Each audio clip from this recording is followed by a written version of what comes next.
Alright, so we have done some iRacing with this Thrustmaster setup. To review quickly, we've got the T300 servo base. You can get that standalone, or you can get it with a bundle that has quite a few different wheel options and a couple different pedal options. Right now on it, I have one of the Sparco add-on wheels. This is the rally inspired, I think it's the 383. And it's a round rim with shifters and buttons, fairly similar to some of their other Sparco offerings, but this has the larger 330 millimeter rim, which is, you know, fairly large. It's one of the largest ones on the market that I know about. We do have the TH8A Thrustmaster shifter on the rig. This is a nice step up from the Logitech one that I've been using. It just feels a lot better. I like the gating on it pretty well. I'm not happy with the placement of it yet, but we won't actually be using this right now for Gran Turismo. And finally, we have the T-LCM load cell pedal. So the brake in this guy has a load cell. This probably has the best cost to performance ratio of any pedals on the market that have a load cell in them. You can get them for $200, you know, straight from a company like Amazon, or you can walk into certain retail stores and pick them up for $200 with no shipping, which is absolutely great. It also has Hall sensors for the clutch and gas pedals, which is pretty unique. We are going to hop into just an arcade race initially with Gran Turismo. We're at Dragon Trail Seaside, which is one of my favorite kind of fantasy tracks that they have in GT Sport. And we're just going to do an AI race, and I'm going to give some first impressions of this wheel inside of Gran Turismo. So let's get into it. Rolling start here, and you have to brake like immediately, so I already have the brake completely down.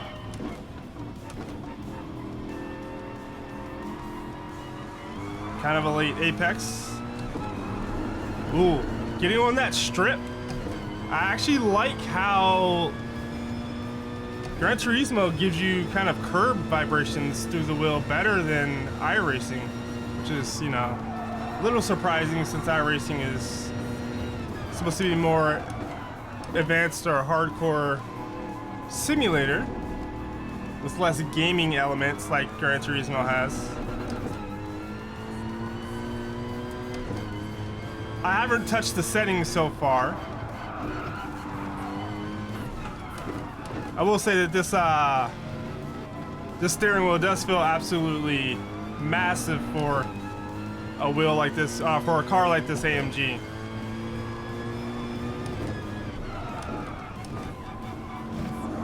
In terms of the pedals, I'm really... Ooh, there's a car bumping into the back of me. I am really noticing what I feel is like really nice resolution from them. I imagine that's from the Hall sensors and the gas and clutch, which I'm, you know, not really using the clutch. Oh, I'll break myself.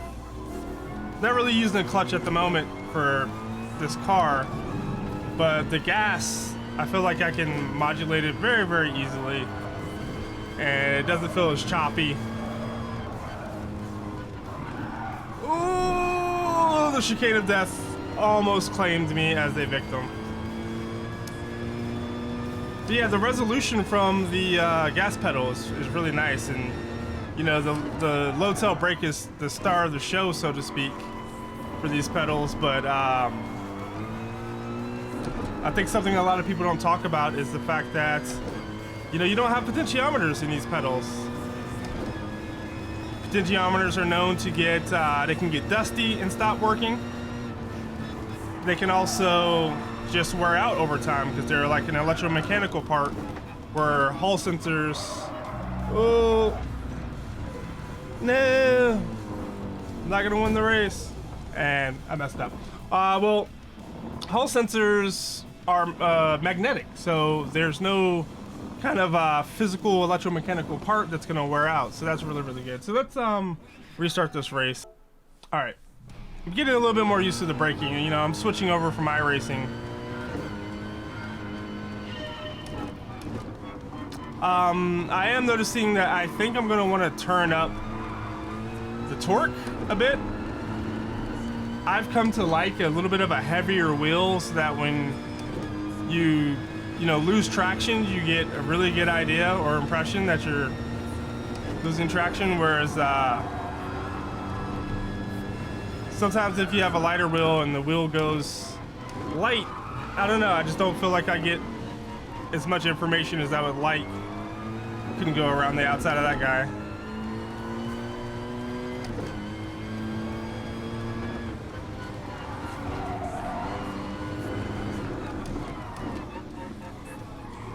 This guy's brakes so early. This is the most advanced AI setting for arcade, but it really doesn't really make the AI that much more difficult.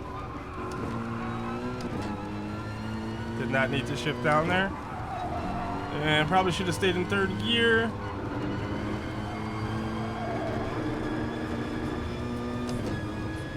This guy right on my booty.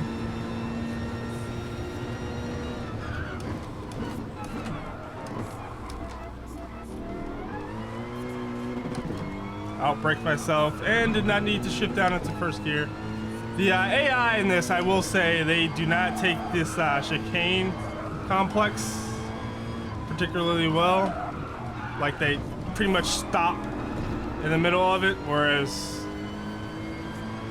real drivers will take it much faster. So it sucks when you're coming right up on one of the AIs.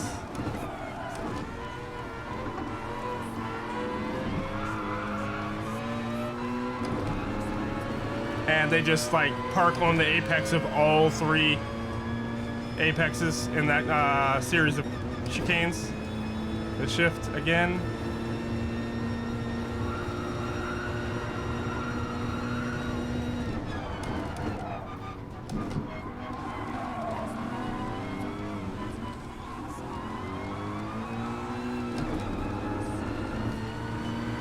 A little bit of fun wheel-to-wheel action. He's gonna back out of it, so I should be able to get by him and then maybe dive down the inside of this guy. He won't give me any space though. Oh, he did! Send it!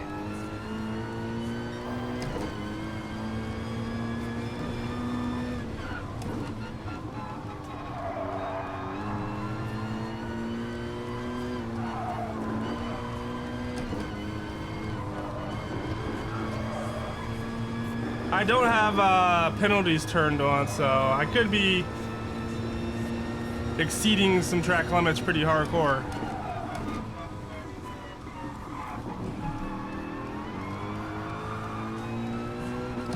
I took that turn quite a bit better.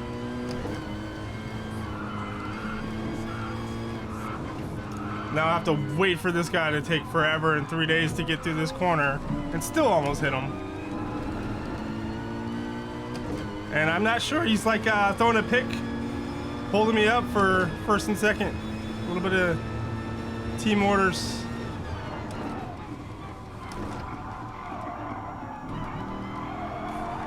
All right, here we go, one more lap. I really like the way the curbs feel in Gran Turismo compared to how they typically feel in iRacing. I think Assetto Corsa gets them pretty well. It could be because the total torque I have going through the wheel right now gives it a lot of headroom to be able to, you know, give me some kind of jolty curves.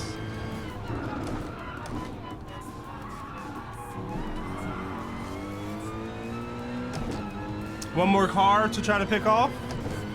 This is not my favorite complex of corners, so we'll see. Oop, did not need to shift.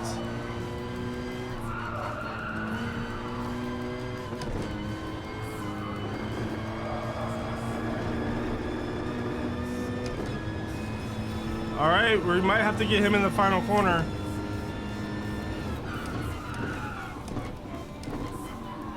Outbroke myself. Still carried a little bit of speed though.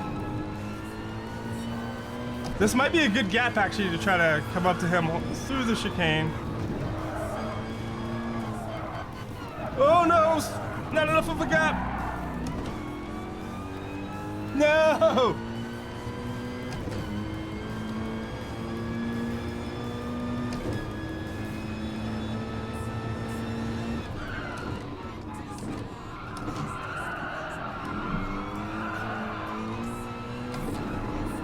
Can I get him with notorious Gran Turismo draft? At the line! Second place.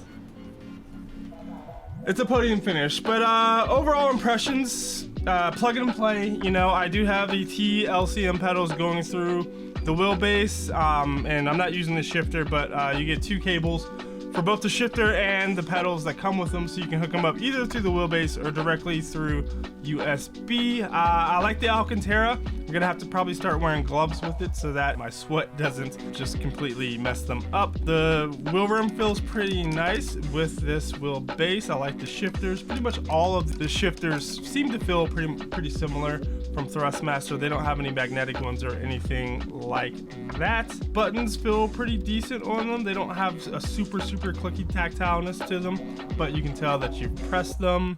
And yeah, the force feedback, the main thing is that this is belt driven, so it's super quiet and very smooth compared to most of the gear driven wheels. Like, I'm coming from a Logitech G923 and the G29 before that, and this is so whisper quiet. Belt driven, so it also has more torque, so overall the wheel feels stronger. I'm going to be putting a lot more time in the Gran Turismo. We have GT7 coming out sometime next year, so we have pretty much a blank slate account with GT Sport. So I'm going to try to go through all the licenses, which I really love to do, and get in some online racing, do all the challenges, and, you know, hopefully just get a more feel for that. I will be doing iRacing and Assetto Corsa Competizione as well. So if you guys want to hear anything more specific about this wheelbase, anything in the setup, this wheelbase, these wheel rim, also have the open wheel rim, which I've showed off a little bit in other videos, the shifter or the T-LCM pedals, I'm gonna go out on a limb and say are, for the price, some of the best load cell pedals that you can pick up. If you're looking to not, you know, break the bank, you're already in the Thrustmaster ecosystem, especially if you're on console, the T-LCMs are easy pick. I do have a set of the Fanatec CSL Elite load cell edition, and I will be doing a video on those, but I gotta say, for $200 I'm pretty happy with these pedals so far. So that is it for this video. Give it a like if you enjoyed it, give it a thumbs down if you did not, leave some comments, leave some feedback, and hit me up on other social medias. I'll talk to you guys later. Peace.